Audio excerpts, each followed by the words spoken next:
Community. That is the whole reason that it's working. It's 100% the community. We are not doing anything different than we have really done over our existence. They value the local newspaper and things that aren't just online. They just wanted the print paper back, and that was all we needed. I never have taken these guys for granted. We have always worked so well together. There was never a question like, maybe we shouldn't do this. And we've always had such a great working relationship that was like, oh man, this is going to be awesome. And it is, and it has been. Welcome to St. Louis in Tune with Arnold Stricker and Mark Langston, where we size up current and historic events involving people, places, and things in areas such as the arts, crime, education, employment, faith, finance, food, health, history, housing, humor, justice, and sports. Our weekly podcast originates from and connects the gateway city to our country's current cultural fabric and lives.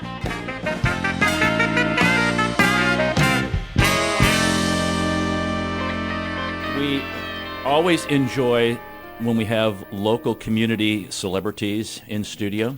And these two are actually very big. They represent 2 of 4. Yeah, one's cleaning himself up over there. Oh, and I forgot to put the Facebook camera on. I'll have to do that while somebody's talking here. But everyone in the Webster-Kirkwood area does remember a local newspaper that was printed and stopped being printed in 2020. And went completely online, and then all of a sudden, mysteriously started showing up back on porches. And the Webster-Kirkwood Times dates back a long ways. In studio, we have the editor-in-chief and owner of the Webster-Kirkwood Times, Jamie Mowers, and the publisher and owner of the Webster-Kirkwood Times, Randy Drolingus. Welcome to St. Louis in Tune. We're very glad to be here, and thank you for having us. And yes, I know that this has been a really long process. Both of you have worked for the paper for a long time. And Randy, I'll start with you. Give us a little bit of background, your background, and then with the paper. And then we'll hold for how the transition happened. Then we're going to switch to Jamie. Yeah, I started at the Webster-Kirkwood Times back in October of 1999 as a graphic designer. And eventually, after people had moved on, I moved up to the creative director. And being a small company, we have not a lot of people, so I also took on IT duties and production duties and other things like that. And have worked there for about 20 years, a little over 20 years. And are you a St. Louis native? I am. I grew up in Sappington, Missouri. We didn't ask you what high school you went to you went to school. But it was Lindbergh High School. Okay. I went to Webster-Groves High School. I know you did. Tell us a little bit about your background. So yes, I grew up in Webster-Groves, and I went to school at Missouri State University for journalism, and I worked at some big newspapers, some small newspapers, but I always wanted to come back to my hometown newspaper of the Webster-Kirkwood Times, and I had that opportunity, thankfully, in 2011. When my husband and I moved back here, I started freelancing for the Times, and then it wasn't too long after that I got hired, so I've been there ever since. So, Randy, what was the thing about graphic design that kind of got you hooked? Was that something that happened in high school? Or looking back at all my old papers from when I was little, I was very kind of organized, and whenever we had neighborhood games, I would try to organize a league, and I would write up scoreboards and do little logos for them, and I never really thought that this is a graphic design thing. It was just something I liked to do. When I got to college, I was a psychology major at first, and then after a year moved to graphic design. And I like the art of it all. There's the psychology of graphic design, too. It is. It's deep sometimes. Because it's like marketing and advertising. You have to think what would work for this, and right. What would people think, and what would make people think this for that. And it's important to how things are placed on a page and getting the organization of fitting everything together. And what do you do if you have to spill something over? And Exactly.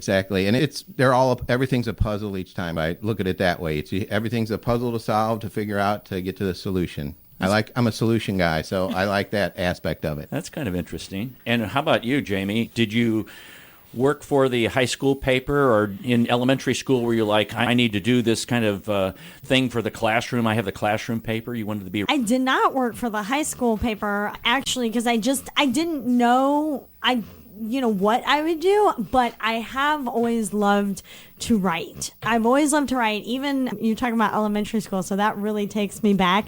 But we used to have what was called the writing center, and everybody used to go. Randy's remembering. Everybody used to get to put together their own little book, and it was just so awesome. And so I always loved doing stuff like that. Always loved telling stories, writing. So I would say that I probably had a propensity for that. But it wasn't until I got on Missouri State's school, the university school newspaper, that I really started to, I was like, oh, this is what I want to do. And then I interned with the Springfield News Leader down in Springfield, Missouri, and never looked back. So take us back. You're both of you are what I would call veterans of the Times here, and not the Epic Times, but the Times paper. And I just want to clarify it for people listening. And pandemic occurs. And Dwight Biddekoffer, who was the publisher of the paper and owner of the paper, comes to the staff and says, hey, this isn't going to work. Is that what happened, or how did that meeting take place? Not exactly. We originally, when we shut down in March, the goal was we're going to be back in 2 months, which is what everybody thought. It'll be 2 months and it'll be over. And that was the plan. So there was no real, they're shutting down past that, known at that moment. I remember thinking when we come back, this could be a good opportunity to rebrand ourselves and get some community support and stuff like that. And I thought that before we even shut down. But then we left, and that was that until, I think, June, when he sent out a letter to everybody and telling all the employees that he was going to be selling the company. And he gave us some options, which was going to be to sell it to somebody else, to shut it down completely, or if there was a group of employees that wanted to step up and purchase the paper, which was his preferred option, that we could do that. So really the pandemic brought about this kind of point at which there was no need for advertising because people weren't going out, and so then the revenue wasn't coming in to sustain the paper over the long haul? Yes, I think it was a fear of the unknown that happened because when you think back on it, while events in certain places did shut down, others sprang up, and we didn't have the forethought to be like, well, this company's now going to start making hand sanitizer. They may want to advertise to let people know, or this company is making masks, or even local people, which would have been stories. This person in Kirkwood's making some masks, give them a call or email. So it was just like, I think more the fear of the unknown that we were all like, let's shut it down. And the last couple of weeks I was there were just frantic. I remember after I touched every piece of paper, after I got a cup of coffee, I'd be over there hand sanitizing and singing happy birthday in the bathroom, washing my hands and all this crazy stuff. And I'd get home and I'd go in the basement door, take my clothes off, go up and shower. It was really overkill, but I had no idea what was going on. Exactly. Jamie, what was your perspective of that time? Yes, very much the same as Randy's. And I think that's absolutely right for so many people. Obviously, it was just nobody knew what was going to happen. Everybody in the world was really in that mode, and I really just kept operating from the standpoint of we're going to do what we can do with what we have right now, which became a skeleton crew of Melissa Wilkinson. She is our other star reporter at the time, was able to keep Melissa and I in the newsroom doing what we could online. Yes, Randy's saying people making masks in Kirkwood or whatever people were doing, we were trying to report on. We were still covering via Zoom, but we were still covering the council meetings for Webster-Kirkwood, the school board meetings. That became a huge thing. What the schools were doing. Are they coming back from spring break? Right. Are they not? These are things Melissa and I continued to try to report on, and I just kept my head down in the newsroom trying to do all that because, again, I was operating under the assumption of we're just going to do this. We're just going to keep going. We're just going to keep going, and then we'll be back, or we won't, or we didn't know, but I just really felt the need to keep providing the news that we could when we could. So this is a twofold question, has two parts to it, but they intertwine, so that's why I'm asking it at the same time. So you're getting to this point where you're completely online, and we'll talk about that, but Dwight then comes and says, hey, it's time to do this. And how do you guys get together? Are all you thinking, no, we can't do that? There's actually a little caveat to my story earlier about getting the letter in June, because I had been in touch with Dwight and talked to him before we shut down and said, my wife and I always told my wife that one day I'd be able to run this paper. And once I said that, he perked up. I didn't know it was for sale yet, but it gave him this idea. So I think about 3 weeks later, before the June letter, he came over and we had a discussion, and he let me know that it's going to be up for sale. And so that's when my vacation that I would have never gotten otherwise, it was great up until that point, took the nosedive when I realized I'm unemployed. And I started looking into doing it all myself. And I made calls and did everything I could and met with Dwight and all this stuff. And I came to the conclusion there's really no way I could do it all myself. I knew what needed to be done because of all the years I've worked there, but I knew there was no way I could really do that all myself. So I put that on the back burner until the letter came out in June. And if I'm not mistaken, I think Dwight contacted a few employees saying something about I might have some interest. Yes. And I was in the newsroom at the time, and Dwight had said something to me. Obviously, he handed me the letter. He mailed everyone else the letter, but he had handed me the letter since I was one of the only ones in the building, in the newsroom at the time, and said, I think you would be really great for the option with the employees. And I went the same thing. Oh my God. First of all, I had never considered that. And there's certainly no way I could do it on my own, kind of thing. And I just even right then was telling Dwight that, oh my gosh, but yeah, there's no way. Of course I want to do this, but there's no way. And then Dwight and Don also had said, maybe you should talk to Randy. So I emailed Randy, and then we also, of course, thought of Kent. And then Kent said, hey, my brother might be interested in this. So I'll let Randy take it from there. But that's kind of how the progression started to happen. And you were completely online at the time. Okay. Yes, that's exactly what Jamie just said was exactly true. And when I had given up my idea of purchasing it myself, when that option and everything came out and Jamie was involved and Kent was involved, I knew, okay, we've got editorial covered, we've got front office covered. If we can get this employee and this employee back, then this is going to work. For me, my weakest point was the finance, the business, the lining up accountants and all that stuff. That's not my ball game. It is now, but it didn't used to be. And so when Kent said his brother Eric was going to be interested in maybe doing that, was literally the final piece of the puzzle to where I felt a little bit weight lift off and then a push from behind. We're going to do this. Yeah, go for it. Go for it, exactly. Yes, because Eric is like the very business. He brings that part. So yeah, the four of us, we had what we needed. I called it the WKT Dream Team because, and I still do. Everybody in the building is part of this dream team, but especially like the four of us, it was just like, because none of us could have done it on our own, but it was just like I said, like I'm the editorial, Randy was the creative and all of that stuff, Kent's front office, general management, and then Eric brings the business acumen. And here we are. And this is an editorial comment on my part in observing that this is how organizations that have a very good environment in which they work and where team members work together well can rise to the occasion when there is a crisis and keep things moving forward. And obviously, if you guys didn't get along, that never would have happened. That's true. I was just going to say, I guess that's true. It's so, and I never have taken these guys for granted, but it just worked out. It also was never like, I guess it just happened so easily too, because we have always worked so well together that there was never a question of, oh, like maybe we shouldn't do this or whatever, just because we just love the paper and we've always had such a great, working relationship that was like, oh man, this is going to be awesome. And it is, and it has been. Well, and it speaks to, I think, also egos are out of the way and how Dwight and Don had people in place who were very strong. It's not like, Randy, you were like, oh no, I don't know what we're going to do editing-wise, because you had complete confidence in what Jamie was doing, and you were like, oh no, I don't know what we're going to do with front of the office, because you had that kind of covered, and so all the pieces were there, and it's great to see. And I want people who are listening to understand how many papers have gone out of business, print papers?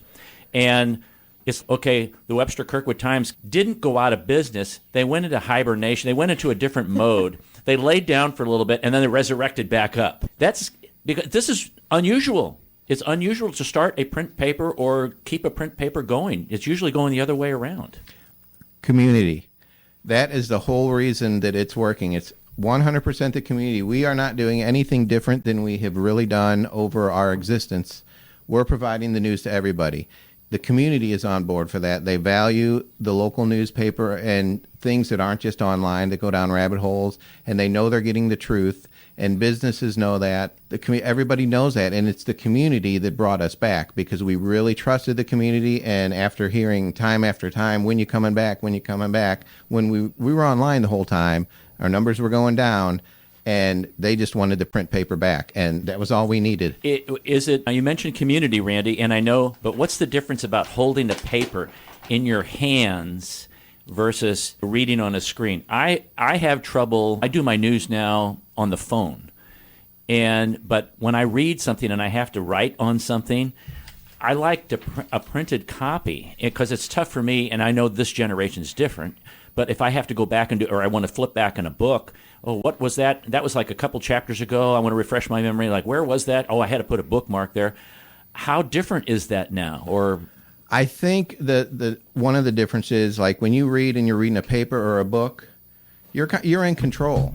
You do what you want to do. If you want to stop and take a sip of coffee, you do. When you're on your phone, it's. I think it goes back to the whole addiction of phones and how people are so addicted and their minds are so scattered that they're easily like squirrel, and they see something else, they click on it, and then they go down that hole. Yep. And then you go there to check one thing, and the next thing you're 6 topics away arguing about something, or how did I get here? Going, how did they know I was just searching for paddle boards? Yep. And then while you're doing something, you'll get a ding because you just got a notification for a sale at Walmart or whatever. There's so many distractions on that little device that it's a whole different kind of a whole different world. It's not as relaxing as the print paper or books or just being in more control of what you're doing. Now, have you given that love to your kids? Do they like to pick up the paper or pick up a book in paper? Hardback? They do. My son Casey, he is just now reading Lord of the Rings for probably the 5th time in his life, and he's in 8th grade right now, or he just graduated from 8th grade. And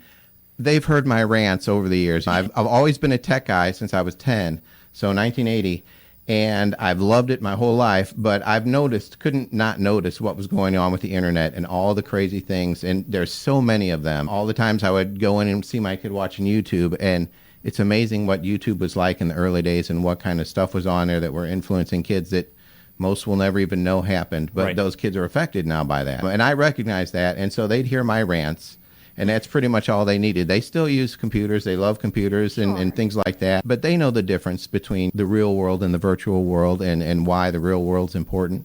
Yeah, and what did they say down at Missouri State about that? Because that was in a transitionary time when papers and journalism were moving from a more print to a more online kind of source. I say fortunately, because I do feel fortunate. When I was at Missouri State, which I started in 2000. So luckily, I say luckily because again, that's my passion is print, but I say luckily, everything was still very geared toward print. Mm-hmm. My emphasis was in print journalism, so I was really focused on that, and they were not, the student newspaper, even the news leader was not, of course they were up and running online, obviously, but they were not focused yet on online, mm-hmm. which I loved because I'm still, obviously I wouldn't be an owner of the newspaper if I didn't love print. There's right. just something about print that is different. Like you said, you can hold it in your hand, and Randy touched on this. We came back in print because of the community, and the community wanted it, and that's why we did it. Because when Melissa and I were just doing online stuff, all we heard was, but when are you coming back in print? And that's if people even realized we were still online. Right. There was a lot of people who even still don't realize we kept going online. And that shows you the power of print. It really does. Really, you were going to mention something, or you were just agreeing with her? Power to the print. No, I was agreeing. And some of that print, like I know you also acquired the South County Times and the West End Word, and those are going to be, I don't know, are those printing now, or will they be in the future, or are there plans? I don't want to sneak something on you there. No, neither of those are in print now. Both of them are on our minds and in our forefront to get them back up and running. But there's so many factors and so many reasons why to do it, why not to do it, and we just have not felt confident to start a whole other paper at this point. We're still moving in that direction, but I still learn something new every day. Oh, yes. And there's so many different things, and one of the big things is delivery drivers and carriers. They have been, since our meetings back last year around this time, they've always been something we've been concerned about, and we've went through various delivery drivers that have. We hired a guy, he delivered 1 week, and he said, nope, I'm done. And it's a different kind of job that not everybody is really made for. And as easy as it sounds, it isn't. And that's one of our kind of harder points. We have a good group of delivery drivers now. They're great. But to now find another 10 or so to start up other papers, that's a challenge. We've been talking to Jamie Mowers. She's the editor-in-chief and owner of the Webster-Kirkwood Times, and Randy Drillingus. He's publisher and owner of the Webster-Kirkwood Times. We were talking about the importance of papers that you can hold in your hands. And my question that's moving in a certain direction, Randy, and it's for Jamie also, but you guys are such a team there. You all are utilizing your strengths, and the paper can come out. But if the paper can't get into the hands of the people who were supporting you and saying, bring back this print paper, we want to read this paper in our hands, the key portion is that delivery driver. And I can understand how important that position is and how critical and key. People can pick it up at a local market or something, but I remember getting up, going out on the curb Friday morning or late Thursday night if I was lucky, getting in the red wrapper, undoing it, and reading. So those delivery drivers, talk to those future delivery drivers out there who might be listening and saying, yeah, I want to go work for this group because they're really organized. It's a good gig, I believe, because it's up to you on how you work as fast as you can, and you get used to it, and you don't work a lot of time, but the pay is actually pretty good for the amount of time you put in. So that's if you're the kind of person that likes to do different types of jobs. Maybe you deliver for us on Thursday and you do something else on Tuesday, and then who knows? But it's that kind of a job where you earn extra money like that for not a very long time of actually working. So that's a bonus. So explain that job. What is it like? I can start from the beginning. It's the newspaper gets printed in Breeze, Illinois, and it gets delivered every Thursday to a locker we have on Manchester. And all the carriers, they get a text, papers are going to be here at noon today. Everybody meets at the locker. Everybody gets all their papers. Then they'll take those papers, and we give them plastic bags, the classic red bags, and they roll all the paper. Sometimes there's inserts in there, say from Kohl's or Michael's or various places. If they have those, they'll have to stuff them in there as well, which is an additional opportunity to earn money for those interested. And so then they stuff all the papers and they put them in the bags, and then they start driving around and start delivering. And they have a list of people that do not want the paper, stop deliveries, so they have to just make sure they don't deliver to those houses. And that's the gist of it.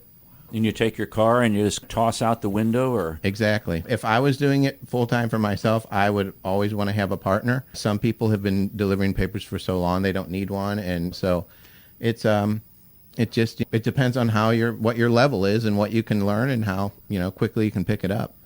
It's a far cry from the riding the banana seat bicycle around with the sling of canvas bag and your Post or Globe Democrats in your bag there. Yes, they cannot drive on the sidewalk anymore. That's the biggest difference. Darn. Not even with four-wheel drive. They have farther to... You used to deliver papers? You sound like you're experienced at this. No, some of my friends did. Oh, I was just going to say, do you want a job? Yeah. Let's talk after the show. So I look at some of the things that have been discussed with all of you about continuing the paper. And the other thing that I see is a lot of the same individuals who were at the paper continued and maybe even still continue. I don't know. I don't want to put you guys in a bad position with that. But if everybody had, I don't want to say this in a bad way, bailed ship, and because, I need to go find a job because it's not going to work. And then all of a sudden, man, the rising of the phoenix of the Webster-Kirkwood Times, and people are going, oh my gosh, I should have stayed. Or when you went to people with the idea that this was going on, what was their response? They were really glad that we were coming back, and the people that we asked that were our, like Jamie said, WK Dream Team, there really is nobody of any greater importance at our workplace, and that goes to the delivery drivers too. Everybody is so crucial. When one piece falls, everything else starts falling, and going from 26 people down to when we started 9, there was a lot of jobs to cover, and if those people would not have come back that already knew their positions and knew what to do, and then we would have had to teach them, or I would have had to do more, or this or that, that would have been something into my mind that I would have been like, I don't know, this is going to be really tough. So correct. Yes. Everything that Randy said times 10. We could not have done it without the people who wanted and chose to come back. And just like what Randy said, what was so awesome is that when we were kind of trying to formulate this plan, we had to make sure that, okay, are we going to be able to can Amanda, does she want to come back? She's, now the creative director, because Randy was like, we can't do this without Amanda. And in editorial, I was like, I can't do this if Kevin Murphy, longtime, forever managing editor, and reporter Melissa Wilkinson, I'm like, if they don't come back, we can't do this. So it was the puzzle pieces, but everybody, as we were talking about, hey guys, we're trying to do this, we're thinking about, are you interested, do you want to? Everybody was just like, oh my God, yes. It's awesome, and I think that speaks to just how much everybody at the Times loves the Times and believes in what we're doing. Yes, if one person goes, a week before we came out, we had our biggest route did not have a delivery driver, and this is a week, and we were in full panic mode.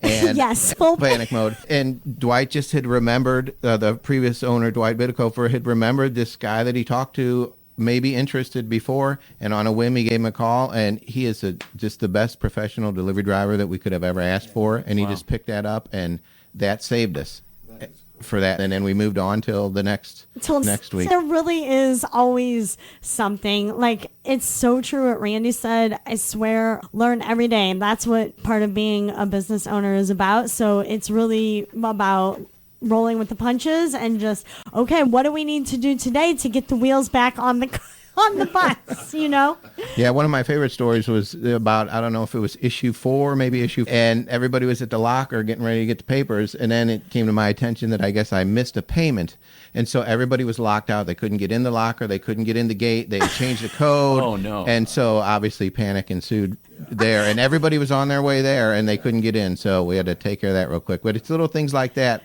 that just pop up, and then you're like, well, better not to think about them in advance, or it'll drive you crazy. Yeah, Yes. my question was going to be, what has surprised you along the way in your new roles as owner, publisher, owner, editor-in-chief? You maybe mentioned one there, but I'll give you a chance to think about that for a second, because I want to read a quote that says, in an industry that has struggled to compete against the vast amount of free content available online, the Times is proof that people still value local news and want to have a printed newspaper in their hand.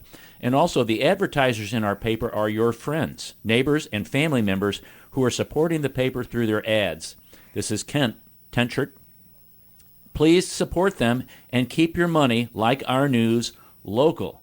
And lastly, the owners believe the Times and local newspapers everywhere are crucial to the communities they serve. Newspapers need their communities, and communities need their newspapers. Amen. Indeed. What are your Kent biggest... said it best. Yeah, you guys said it best. That was quoting from the Webster-Kirkwood Times, by the way. What have been the biggest surprises for you guys? Oh my gosh, that came out of totally like left field out in Mars somewhere. There's been so many. One, and this will harken back or go back to the delivery drivers. We had a delivery driver who, his name was Mike Slasnick, and he was a great delivery driver, used to deliver for us before. We had another delivery driver quit on us a little earlier than that, and he gave us the phone number of this guy, and he delivered for the Post. And so that was great. We gave him a call, and that has saved our skin. But Mike Slasnick, got up in the morning to go deliver his paper, and he had a brain aneurysm. Oh, no. And he fell down, and he actually passed away about 5 days later. Oh, wow. But had he not given us that phone number, and now we have a little connection to some more delivery drivers, which we desperately needed. Had that not happened, I don't know, we'd be delivering papers ourselves. And we had to do that day. That was one of those surprises. We had to then go to the locker, bring 3,700 papers back to the office, upstairs, roll them all. Luckily, another delivery driver, Tim Timmerman, he has 3 routes already. He offered to do this 4th one for us, which he did until we got a replacement. And we'd meet him up at the office around 9 o'clock at night, load his van up, and then he'd go out. And there's so many stories, but that one really, I mean, God bless Mike Slasnick, because he was a great guy and he did a great thing. One of the last things he did was just an awesome, great thing, and he helped local community news here, and most people don't know that. Yeah, Jamie. Yes, it's hard to think of specifics, but Randy mentioned, like I said, those are 2 really great examples, because it just seems like there is always something always pops up, and that's the nature of journalism. And then that's 10 times more true when you're the owner of the business. But again, I feel like also Randy's stories really illustrate to the points of whatever happens, there's just such synergy between us. And it's everybody. On that day, we had to bring the 37,000 papers back to the office. Everybody we know, and some people some other employees, older employees who have moved on to other jobs, even came up to roll papers with us. Everybody in the building is back there. People are staying late.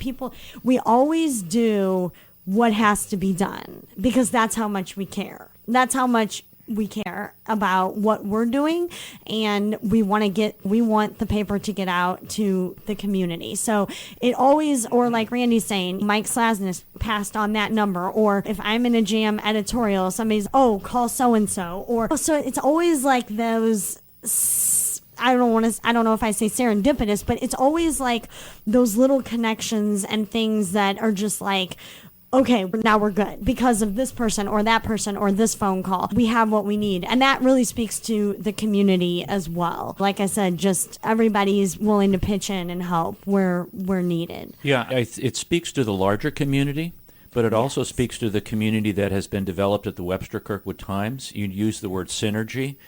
And if people weren't being treated respectfully, or interpersonal relationships are everything.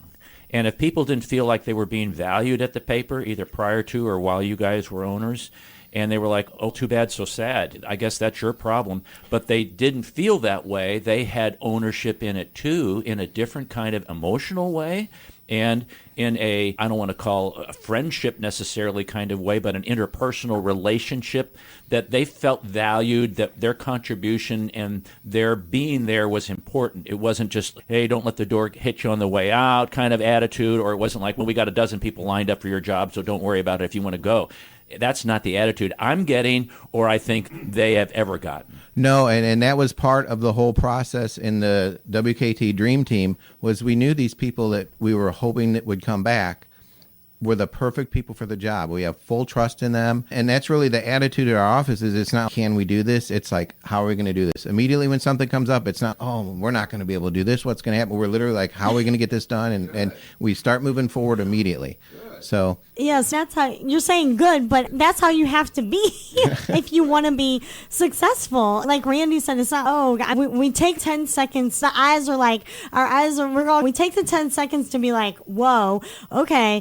But then it's okay. You don't have time you just got to get started on how are we going to do it. So I spent 4 challenges and opportunities. Yes. A problem into a challenge. Yeah. I spent about 4 unemployed months wondering, what am I going to do? Now I'm ready to do it. There's no more what, it's how. Right. And I view that also, though, that's an environment that you are used to, and you've not had, maybe, I'm just supposing now, Jamie, you've not had that other kind of environment where the boss is take it or leave it, or I'm going to step on people to get whatever I need, or here's what I want you to do, and you look at them and like, what do you think, I'm Superwoman or something? Physically, mentally, emotionally and spiritually impossible to have that happen. And you guys, because of the confidence and the synergy, but the family that you've built. And it really is a family. Organizations that Definitely. operate as a family, Definitely. really, they work very well. Yes, for sure. Yeah, definitely. That wasn't a question. No, it wasn't. It's the good, the bad, and the ugly. You rise and fall, you cry, you laugh Oh, yes. together. Yes. Yep. Is he ugly? No. Just That's why we're behind radio. That's because we have faces for radio. That's the saying. At least Mark does. Well, give us some final words, and then we haven't done this for a while, but I have some funny journalist jokes. Okay. Oh, we would love that. We would love that. No, I think the only thing we would say is just thank you to the community, to everyone in the community, especially all of our advertisers who make the paper possible every single week. Like Kent said, or we all say, please support them. They are making the paper possible, and we just want people to show them some love too. I can only echo that statement. It's thank you to the community, everybody in it, down to the school children. They do amazing things there. It's the whole community really is. I just am very happy that they believe in journalism and trust in it and trust in us, and we live to provide the information they need to make their decisions. So we're just going to keep on keeping on, and hopefully be here in about 10 years going, I can't believe it was 10 years ago when you came in here. Yes, exactly. Which means you guys are going to be around for that long as well. We're trying. We're Yes. trying. So let me ask Jamie something. Folks can't see it, but here, her watch, the face of her watch. Tell everybody what it says, and tell me about that. I don't know anything about this. So. My watch says "Live a Great Story," and I just love it because it's just, I always have said, even from before I was really in journalism, which is part of the reason I wanted to go into journalism, is that everyone has a story. Everyone has a story, and it's our job to tell it. That's very good. We've been talking to Jamie Mower. She's editor-in-chief and owner of the Webster-Kirkwood Times, and Randy Drlingus, publisher and owner of the Webster-Kirkwood Times. I greatly appreciate you both coming in today to the show, and let's continue to have some future conversations. And if you guys have some news that you want to spill into the airwaves, we'd be happy to spill them for you. We appreciate that. I'll see everybody at the Webster Groves Community Days Parade. We're going to have a little Yes. float in there. I look forward to that weekend, having that go on. Yes. It's really going to be a nice weekend, and I hope the rain holds off. And even if it does, we've been through a lot of stuff. We can handle a little rain. So That's right. let's all have a good time no matter what. There you go. Yes. We're excited to, like Randy said, we're excited to see everybody. We hope everybody turns out for the parade, and we're just excited to be a part of that as well. So a photographer for a national magazine was assigned to get photos of a great forest fire, and smoke at the scene was way too thick for any good shot, so he frantically called his office and to hire a plane. It will be waiting for you at the airport, he was assured by his editor. As soon as he got to the small rural airport, sure enough, a plane was warming up near the runway. He jumped in with his equipment and yelled, "Let's go, let's go!" The pilot swung the plane into the wind, and soon they were in the air. "Fly over the north side of the fire," said the photographer, "and make 3 or 4 low-level passes." "Why?" asked the pilot. "Because I'm going to take pictures." "I'm a photographer, and photographers take pictures," said the photographer with great exasperation. After a long pause, the pilot said, "You mean you're not the instructor?" Don't encourage him. Don't encourage him. Don't laugh. Okay. 3 men, an editor, a photographer, it's got to be a photographer again, and a journalist. Oh, I'm going to change this. No, an editor, photographer, and a journalist are covering a political convention in Miami. They decide to walk up and down the beach during their lunch hour, and halfway up the beach, they stumbled upon a lamp. They rubbed the lamp, and a genie appeared and says, "Normally I would grant you 3 wishes, but since there are 3 of you, I will grant you 1 wish." The photographer went first. Each 1 wish. The photographer went first. "I would like to spend the rest of my life living in a huge house in St. Thomas with no money worries." The genie granted him a wish and sent him off to St. Thomas. The journalist went next.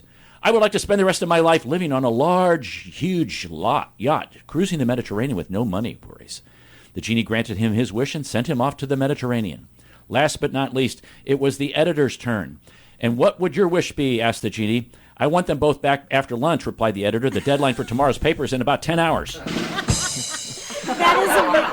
That's a very good one. And it's also very true. It is. So headlines are really important. I know sometimes, and we've talked about this on the show, headlines will mislead you, and then you'll find down in the copy, way down there, the real story. So this is about headlines, but it's a joke. So when a visitor to a small town in Georgia came upon a wild dog attacking a young boy, he quickly grabbed the animal and throttled it with his 2 hands. A reporter saw the incident, congratulated the man, and told him the headline the following day would read, "Valiant local man saves child by killing vicious animal." The hero told the journalist that he wasn't from that town. Then the reporter said, the headline will probably say, "Georgia man saves child by killing dog." Actually, the man said, "I'm from that case," the reporter said in a huff. The headline should read, "Yankee kills family pet." Oh. 2 out of 3 ain't bad. Oh my goodness! Oh no, he's got more. This is what Mark would say. A friend of mine was the backup journalist that covered the local gym. He was the bench press. That's what Mark would say. Thank you very much. A friend of mine quit his job as a reporter and left by railway. It was an express train. Saw a journalist searching through my ice cream cones. He was looking for a scoop. Ooh, yes, these are good. Oh my gosh. Oh, you'll love this one, Mark. Saw a journalist interviewing someone from my local bike shop. Turns out it was the spokesman. These are almost dad jokes. A reporter asked the finance minister why he had closed the National Mint. He said it just made sense. Of course, yes. Yes. All right, so here we go. These are all logical. A shy guy goes into a bar and sees a beautiful woman sitting at the bar. After an hour of gathering up his courage, he finally goes over to her and asks tentatively, "Would you mind if I chatted with you for a while?" To which she responds by yelling at the top of her lungs, "No, I won't sleep with you tonight!" Everyone in the bar is now staring at them. Naturally, the guy's hopelessly and completely embarrassed, and he slinks back to his table. After a few minutes, the woman walks over to him and apologizes. She smiles at him and says, "I'm sorry if I embarrassed you. You see, I'm a journalist, and I've got an assignment to study how people respond to embarrassing situations." To which he responds at the top of his lungs, "What do you mean, $200?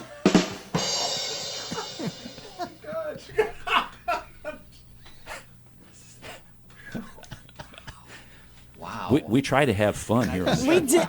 Yes. And you obviously do. No. Okay, we talked about throwing the papers and newsboys and stuff like that. Yeah. So a newsboy was standing on the corner with a stack of papers yelling, "Read all about it." Remember that, how they used to be? You know? Yeah. 50 people swindled, 50 people swindled. Curious, a man walked over, bought a paper, and checked the front page. Finding nothing, the man said, "There's nothing in here about 50 people being swindled." The newsboy ignored him and went on calling out, "Read all about it, 51 people swindled." Oh. Are you getting the Ooga horn or anything?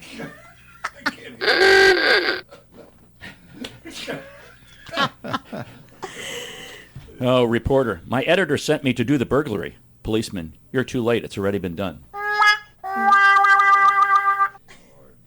Yeah, that was a Mark joke. Wow. "To what do you attribute your age?" said the reporter to the old man. "To the fact that I was born in 1890. That would do it. Yeah. It's a tough question to ask right now. He's tough. Yeah. He's tough. Yeah. Okay. All right. So lastly, I'll do this one. And a journalist assigned to the Jerusalem Bureau takes an apartment overlooking the Wailing Wall. Every day when she looks out, she sees an old Jewish man praying very vigorously. So the journalist goes down and introduces herself to the old man. She asks, "You come every day to the wall. How long have you done that, and what are you praying for?" The old man replies, "I've come here to pray every day for 25 years. In the morning, I would pray for world peace, and then for the brotherhood of man. I go home, have a cup of tea, and I come back and pray for the eradication of illness and disease from the earth." The journalist is amazed. "How does it make you feel to come here every day for 25 years and pray for these things?" she asks. The old man looks at her sadly, "Like I'm talking to a wall."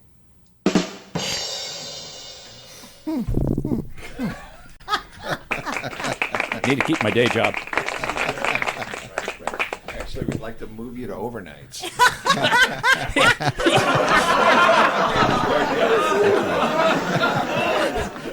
Yes, sometimes we have such serious conversations on this show. We need to lighten up, and we haven't actually done jokes or laughter for a couple of weeks. We've had some fairly serious shows on. So. Right. No, you need laughter and everything.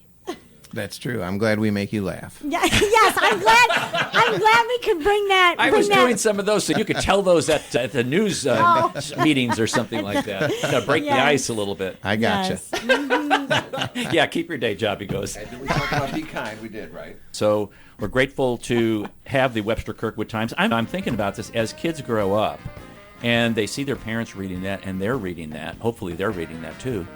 That when they grow up and they get older and they're like, where's the community paper? You know? Yes. We appreciate you listening to this episode of St. Louis in Tune. If you enjoyed this episode, please consider letting us know. The best way to do this is by rating us on Apple Podcast. You could even write a review. St. Louis in Tune is produced in cooperation with KWRH 92.9 FM and Motif Media Group. For St. Louis in Tune, I'm Arnold Stricker.